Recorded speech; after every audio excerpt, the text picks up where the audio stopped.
Michael DiLeonardo, also known as Mikey Scars. The government says he's a high-ranking member of the Gambino crime family.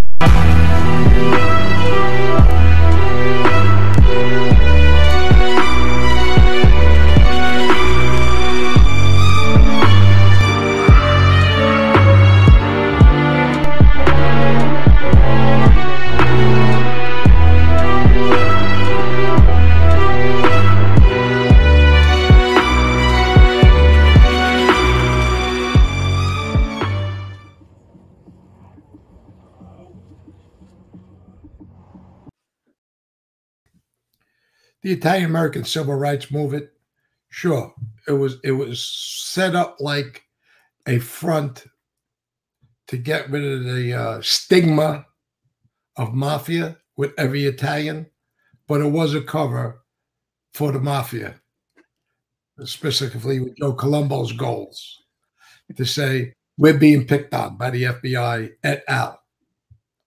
But this is why I like talking to you, because you do shoot straight, Michael. You do shoot straight. It takes some courage to say what you just said. I thought, you know what I thought? He's going, all right, he's going to pretend. No. Good. Continue.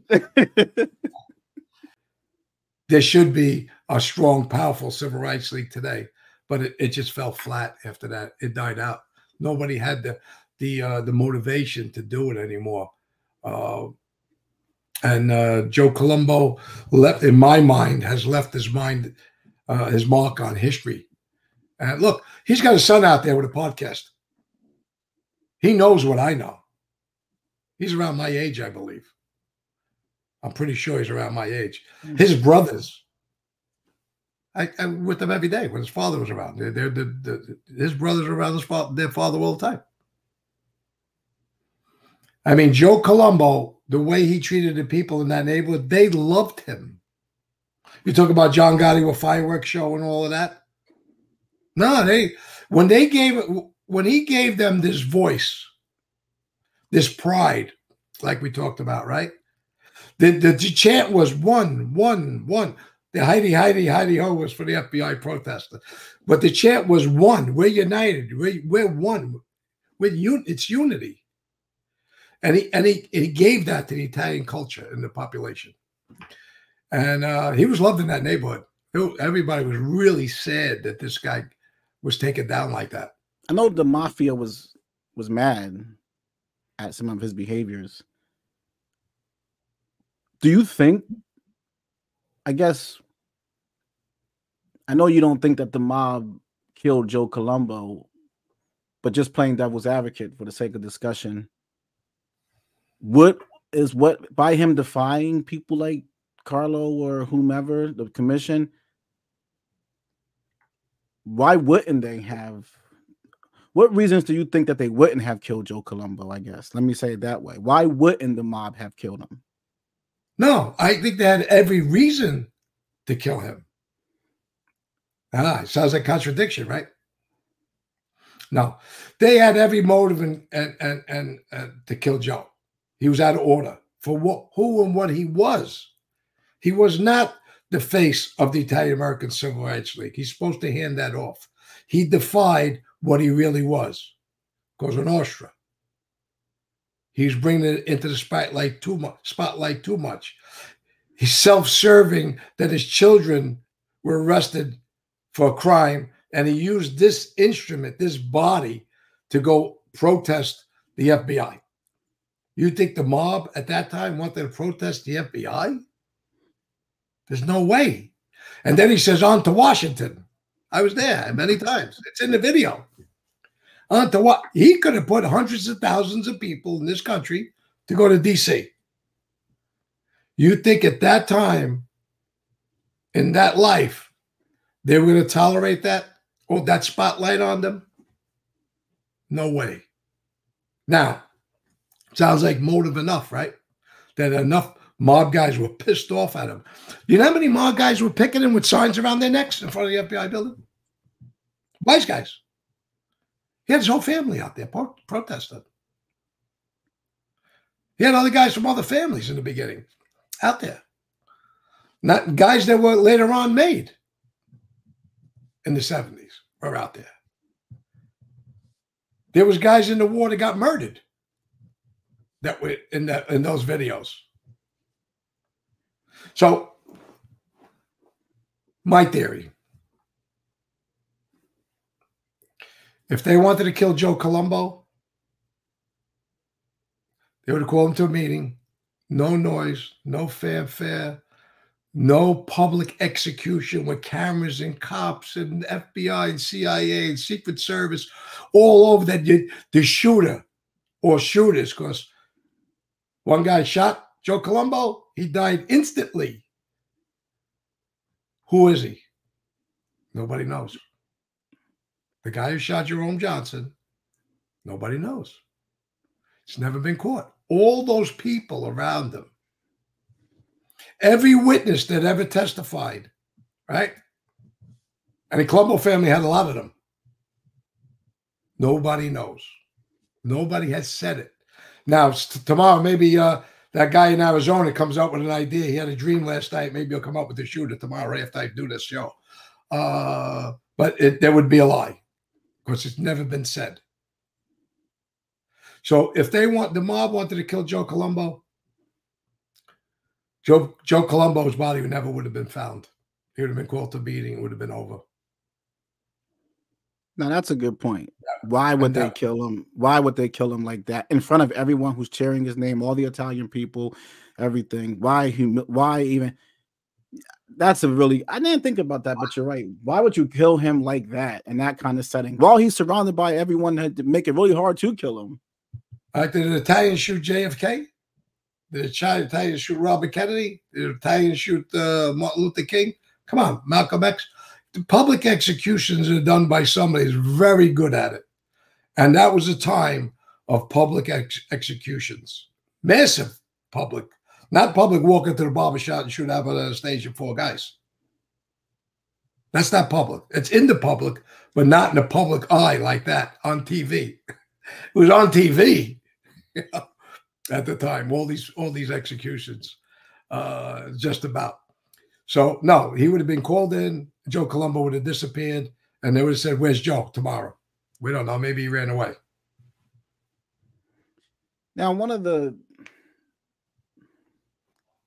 Joe Gallo and him had issues that I think most people agree on. I don't know how if. Well, wait. Let's digress. Joe Gallo, if I'm not mistaken, had problems with Pavachi. Mm-hmm. Then, okay. So it started before Joe. True. Okay. But one of the theories out there is, you know, he maintained a lot of relationships with black people through his drug connections and drug dealing and stuff like that. The point was he had these long relationships with blacks, and he hired Jerome, and Jerome, that's how he was killed by a black guy. It's a little far-fetched, I think, to even, if you asked me, I would say that it has to be something deeper behind. You're not just going to go kill Joe Colombo like that in front of all those people surrounded by bodyguards and everything. But in how you see it, no way Joe Gallo. And even if Joe Gallo wanted to, now Joe Gallo dies a little bit after that, we know.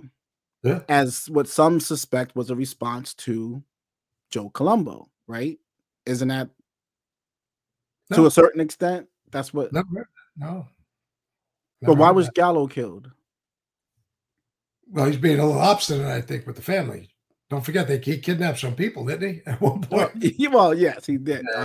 Maglio, I think it was, yes, Pavachi and his brothers. I think Joe might have wanted to be boss at one point. And don't forget, there was a major split with the Persicos down there. There goes Frankie Shots at Marco. That's a whole other story we can talk about later on.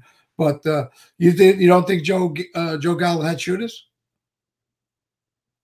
That he could walk in on 84th Street. They had a club downtown. That Italian American Civil Rights Club downtown, Brooklyn. That's where they all came from, that faction. You don't think he could have walked in and shot Joe anytime they wanted in the middle of the club? In the street, getting in his car? Could have kept 84th Street and banged him out there? Could have shot him coming out of his house? No, you're going to pick Columbus Circle?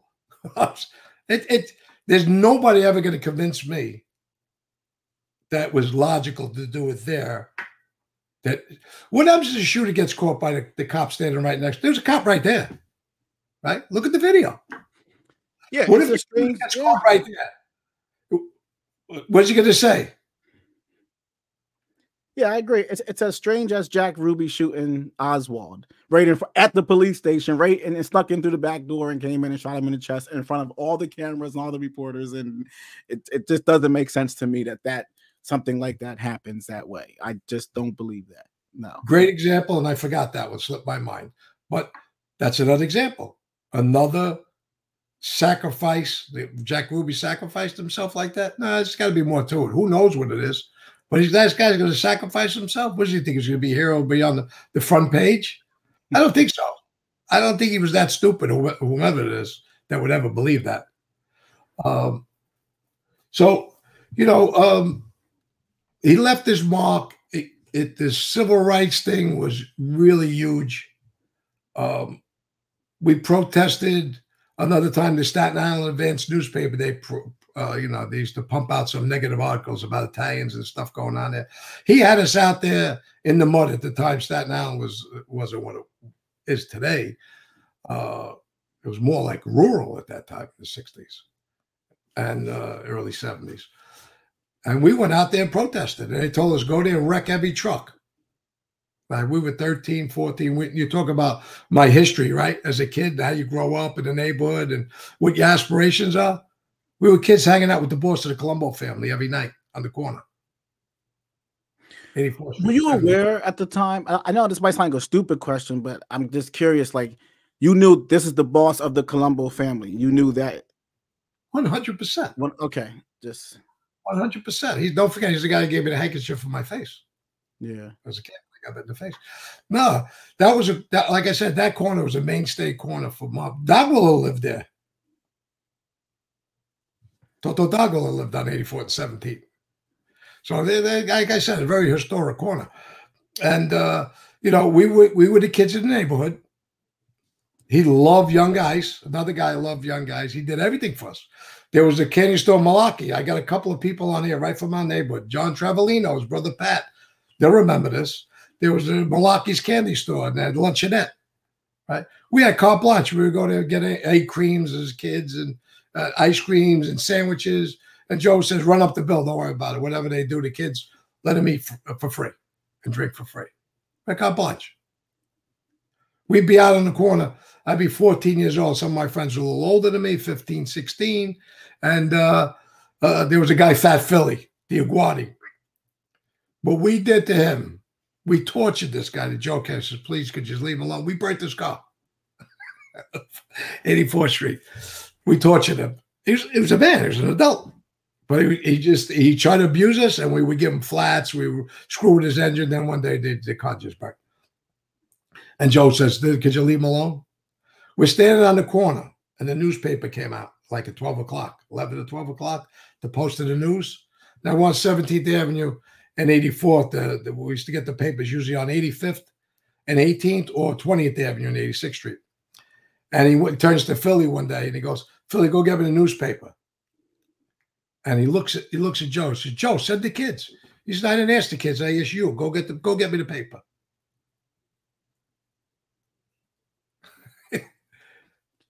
There's another guy, Caesar Vitale, right? Fat Caesar. A lot of money. He was one of the only few guys I ever seen with a Mercedes-Benz in the neighborhood. And his girlfriend was beautiful. One day he gave me $100 tip. A $100 bill. It was like hitting $1 million as a kid, He wanted to get murdered later on in Florida, him and his girlfriend. I think they were in something with the drug business, something with Colombians or Cubans at that time. Not sure. But these are the things we did. I thought there was, if a drug addict walked by, whacked out on junk, and you stumbled, they would tell us, we knew the guy, a little older guy. Let's say he was 18 or 19, oil guy. And go outside and give that guy a beating. You don't come back to the neighborhood no more. We have to go give a guy we knew a beating right outside the club. 5, 6, 10 of us, whatever it was. Because he didn't want drugs in the neighborhood. Or what was the reason? Yeah. Okay. Yeah. He didn't want junkies in the neighborhood. He was trying to show the neighborhood he protected the neighborhood. Joe Colombo wasn't a drug guy, as far as I know. Never heard that. Like you alluded to Joe Gallo was a junk guy. They were broke. What kind of junk were they selling? I never heard that story about it. Maybe he was, but I've never heard it about Joe Gallo being in the heroin business because he was broke. All those guys were broke. They were hijackers and stick-up guys, etc. Now, why was when you say they would have you like doing vandalisms and for like against like was it on behalf of the league or what was it for? Just that's what I'm. Yeah. Well, the newspaper, the Staten Island Advance, when we went out there, I'll tell you a funny story. Now we were all in school. I was in middle school, 7th, 8th, and 9th grade, right? A school called Dyker Heights 201, PS 201. It was in Dyker Heights where all the money was. For us, Colonial Road and Dyker Heights were money. We lived like on Bath Avenue and the other streets is middle class to lower middle class, our area. And they told us, make some signs. Staten Island, right? Post this, right? SATEN ILAND. No S for Island. No T for Staten Island. Staten Island. And their boy, what left? They ripped us. Don't you guys know how to spell? They were embarrassed. Italians don't even know how to spell. It was all over the news. They're making signs they can't spell. My older friends, a couple of years old, just a couple of 15 and 16, 17, right? He had a attaché case with some pistols in it. They would carry it. They would carry it around.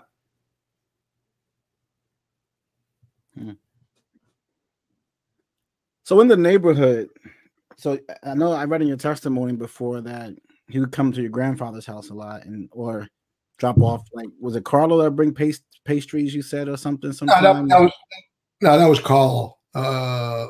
Joe Colombo was later on, and my grandfather died in late 71 or mid 71. Joe used to come upstairs when they had the card. My father had the card game when Jimmy Brown and Paulie Zach got shut down. And they moved the card game upstairs. That's when I used to see Joe Colombo as a kid. Or when I would go to the club. Yeah. So he was a neighborhood figure.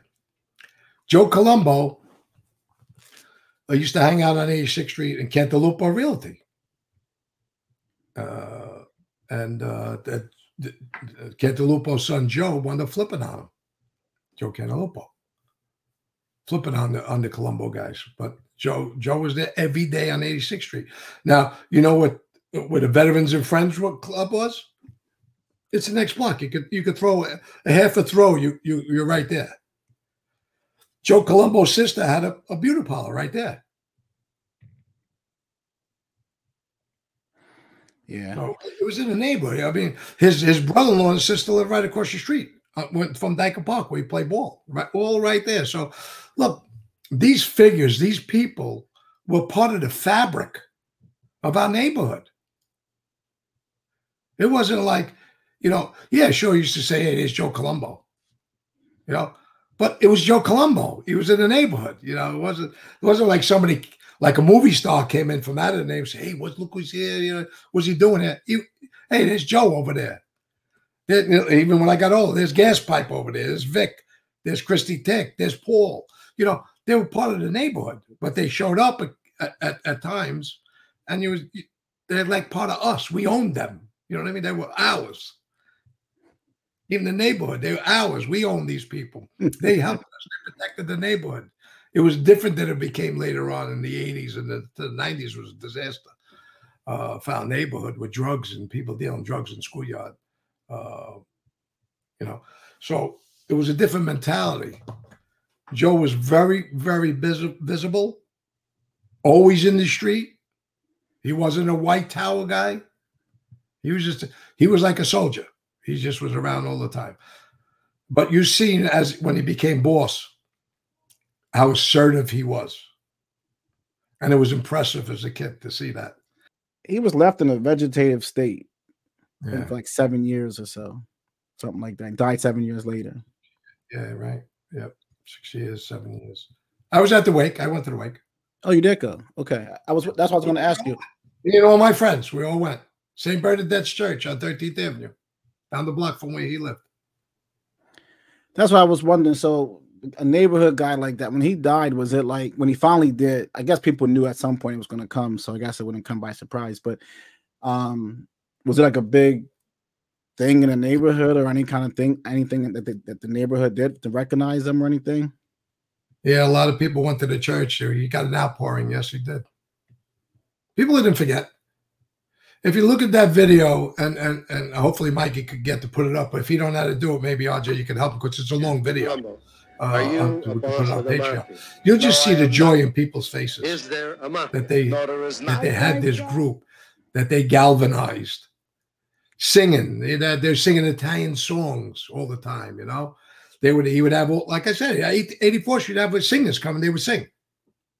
The stages, we would set up a big stage in the street. People would sing there. And hopefully with this, the people in the neighborhood that remember, and I'm sure there'll be many that'll come on and comment about that, because it did leave an indelible mark for those that were around at that time. The pride, look, we had barrettes, we had hats, we had shirts, we had rings, we had T-shirts, we had everything you could imagine he gave out to everybody to have people involved and inspire you as your Italian heritage, your Italian roots. Again, self-serving reason in the beginning. And I don't think he thought it was going to grow to that magnitude, but it did with their influence. That's how much influence. I'm talking about the first year when everybody was on board, when the rest of the groups were on board, that they had all their access, all their parts, all their resources come in and try to build this group, this foundation. Yeah. Picking in the FBI was a huge mistake for Joe. It's funny he would do that because, again, that's why I think the only thing it could be is just understanding of revolutionary change or activism is you do that kind of stuff on purpose to invoke a response. And he, like I said, he was able to get the word mafia taken out of the Justice Department briefs. They couldn't put it on press releases. They couldn't put it on even official documents. It's not easy to get a response, to trigger a response like that. He couldn't have did it by asking for it. You do it by 100,000 people showing up at Columbus Circle, and now you go, oh shit, right. This thing's growing, and that makes people go, well, I'm not going to. Macy's didn't stop selling the board game because Joe Colombo said so. They did it because shit, 100,000 people are looking at this. We don't want to lose business because of, this fuck it, get rid of the board game. Again, Ford Motor Company changed their ads. Alka-Seltzer changed their ads, dropped their ads and stuff. Like they were really putting pressure on these companies to make changes. Now there was one advocate. I don't remember his name. Maybe somebody out here could remember the guy's name. But in that video, he uses a word, and the word is boycott. What do you do when you have massive numbers? What could you do? You could boycott. And what does boycotts do? When you zero in on somebody, you cost them money. You hurt them economically. And what does that do?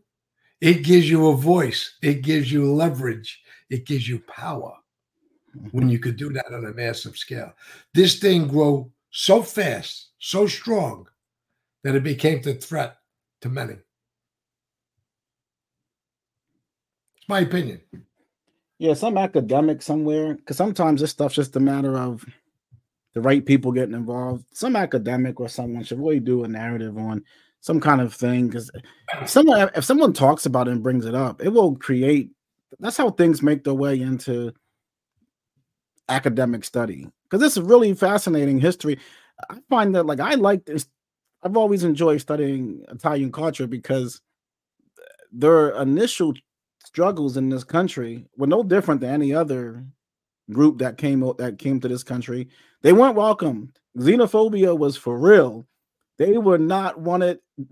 I have old clippings that I've saved. That's like no, like no Negroes and no Italians. Like they didn't want nobody. They didn't. They looked at them as the new version of the black people who we don't want. Like, people don't. A lot of people don't know the early struggles that Italians faced when they came over, when they were here in this country. Let me ask you that. When you were born 54, 50, 55, 55, did you feel like Italians at, like in saying when you're 18, 20, did you feel like Italians were treated very badly? Well, look, it was way before us. I've heard the stories. Look, I give you an example. My brother married a half Italian, half Irish girl. We used to go up to 3rd Avenue. Her parents weren't happy about it, but the mother married an Irish Italian guy. She was real staunch Irish. The Irish did not like the Italians at all. You ain't bringing that Dago here. That's serious. When we used to want to go up to like 3rd Avenue where the Norwegians and the Irish girls were in those bars, the Irish bars, you were going there to fight. When I was younger, you were going up there to fight. You went in their bars, the Irish bars up there, and you start talking to their blue-eyed girls. Most likely there's going to be fight in the bar. That these Dagos came up, these greasy guys. And, it started to fade, of course, in time. Yeah. It went away totally. But the old school, the Irish and Italians, really did not like each other at all. And that goes back to the Dutch and the English. It goes back to the Dutch and English, which was worse, as we know. Just look at New Orleans. And, throughout the country, it permeated to Franklin Delano Roosevelt when he interned the Italians, like I said earlier. During World War II, there was this notion that these people who came here are a threat back then. Some way, somehow, they viewed the Italians as a threat because of Cosa Nostra came here, because of the power. Now, something just popped in my head, right? There's a 302 out there that Joe Gallo's brother was an informant. Right? It's floating out there somewhere. The 302 is on Black Hand Forum. Okay. Did you see that document yet? No, I never saw it. Okay, you should pull it up. Let's pull that up too. Now, if Joe Gallo shot Colombo, don't you think maybe it would be in a document somewhere? So, yeah. Was an informant. I mean, it's clear cut in the paperwork, which is stunning. I didn't know that until I seen this recently on there. So, the oppression of Italian, like any other group, just that the Italians fought back. We talk about the civil rights movement, right, in the 60s. Well, they started fighting back way before that, in the 1800s, the Italians. Yeah. Their struggle, their fight, they took on those people with a criminal organization that was really organized at that point, as we all know, as history shows, how their tentacles went all over this country. That's the real. Yeah, exactly. That's the real Italian American Civil Rights League. That's right. All those guys had OCD. So that's the power that they had, and they utilized it at this point, which was a long time coming, because there was Italian clubs. In the neighborhood, there was Italian clubs, and throughout the country, where I lived, there's an Italian club, but it's not unified the way he did it. And that was the thing about one. That chant he had, one, and everybody loved doing it at that time. Old people to kids. But how many interviews did he do on TV? Joe Colombo. Big no-no. He was doing interviews. People sought him out to do interviews. And he was very articulate. He was good at what he did, like you said. He was an assertive guy. Mm-hmm. What were you talking about? The guy never stumbled. Jay, did you know he felt the heavy hand of the mob once before in his life? And what do you mean? His father was murdered by the mob. Not sure I knew that. Yeah. No, I didn't know. I didn't know his father was killed by the mob. I'm not even sure if I knew his father was involved. What was his father? I believe he was a soldier. Shit. Going way back. But it wasn't for it was for an infidelity infraction. There's an article out there, you could pull it up. Hmm. And he was killed with his girlfriend, if I remember correctly. So he knew the heavy-handedness of the mob. Besides a war, Profaci war with the gallows and everything, that it was really a rough time for the Colombo family at that time, Profaci family, with all the interim bosses there, with Joe Bonanno at the time. He knew he was seasoned in that life. This was nothing new to him, that it couldn't befall him, that type of violence. He knew how heavy-handed they could be. Don't forget, Carlo Gambino was partners with him in some businesses. There was a funeral home. So as we keep talking, these things come out. Joe Colombo and Carl had a piece of Prospero funeral home. There's a surveillance picture with Carl Gambino come out with Jimmy Brown out of that funeral home. It was on 25th Avenue and 86th Street in my neighborhood. So Carl and him were very good. That was Carl's protege. Carl put him there. Was Spiro close with him? That I don't know. I'm not sure about that. They were in the same neighborhood, you said, right? Oh yeah. Right there. Okay. Yeah, I never seen any relationship that I could speak to. So I know who did that relationship with him. Come on, read my mind. Oh yeah, I forgot. Sammy did some work for him. He I think he sent Sammy on an order to do something. Yeah, you're right. Sammy talked about that. Well, he didn't send Sammy. He got ordered for somebody, Shorty or whatever, what his story is, who called and shot Joe Colucci. But you know what? Michael Franzese was at those rallies, right? And Chris Colombo, who they're two voices in the street right now that are talking. I bet you they can't say they ever seen him there. You know who else could say they'd ever seen him around? Me. He was never there. He was never in that chapter on 84th Street and 17th Avenue. No matter how close he says he was with Carmine and Joe. He seen Joe one day standing in the corner, and then Shorty stopped and said hello. And Joe Colombo supposedly gave him a speech. Never seen him ever once. And I bet you anybody who makes a comment, they're going to say the same thing. They never seen him around Joe Colombo's club. We were kids. Sammy's got 10 years on me. We were kids. I remember a lot of the guys in the neighborhood that were there. He was absent. So if you talk about a breeding ground, right, for young people to get involved in that life, Joe Colombo was an inspiration for young guys like myself, besides others that I know. But who would want to follow Joe Colombo, a leader like that? You know, kids in the neighborhood didn't understand the machinations of, not following the commission. They didn't know that. A lot of people didn't know that at that age. But they were inspired to see everything Joe stood for on the corner, with all these cars, with all these people coming over, and the deference he was showed, and otherwise he was showed. And you're a kid, 13, 12, 10 years old, standing in the corner. You know who these people are just about. You know what they stand for, and the amount of respect that you look up to them. Because it looks on the surface, he's only seeing good. When somebody gets killed, you read about it in the newspaper, or there was something in the neighborhood that somebody was murdered. But you know what? It was something that said, hey, they must have done something really wrong to get killed.